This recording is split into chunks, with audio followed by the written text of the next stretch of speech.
C'est un monde de différence, c'est pas la même division, quoi. Après, je vais dire, au début, quand je suis arrivé, de nouveau, bah, moi, même la D1B, c'était un truc de fou, quoi, hein. Moi, la seule référence que j'avais, c'était Ciné qui, OK, avait joué en D3, enfin, l'actuel National 1, et que c'était déjà pour nous, si on arrivait à toucher ce niveau-là, en tant que petit Namurois, c'était terrible. Mais, non, entre la D1B et la D1A, bah, c'est vrai, bah, déjà, une fois que tu arrives en D1A, bah, tu joues dans des stades, qui sont, bah, les plus beaux stades de Belgique, donc ça compte quand même. Tu as un public. En plus, la D1B, moi, je l'ai connu en covid, donc Ah oui, c'est vrai. Huis déjà clos. que les stades, ils sont un peu plus petits, mais en plus à huis clos, Mmh.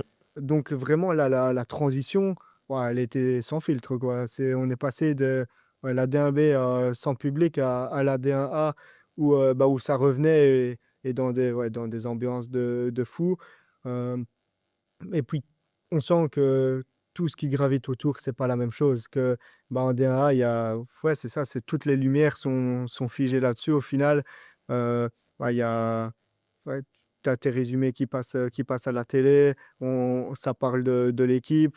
Bah, au niveau de la presse, c'est différent aussi, donc quand tu es dans un bon mood au niveau de l'équipe, ça va, mais aussi les périodes difficiles, bah, elles sont aussi, médiatisées différemment, donc c'est vrai que là, bah, ça permet vraiment d'apprendre beaucoup de choses et de grandir au niveau des compétences parce que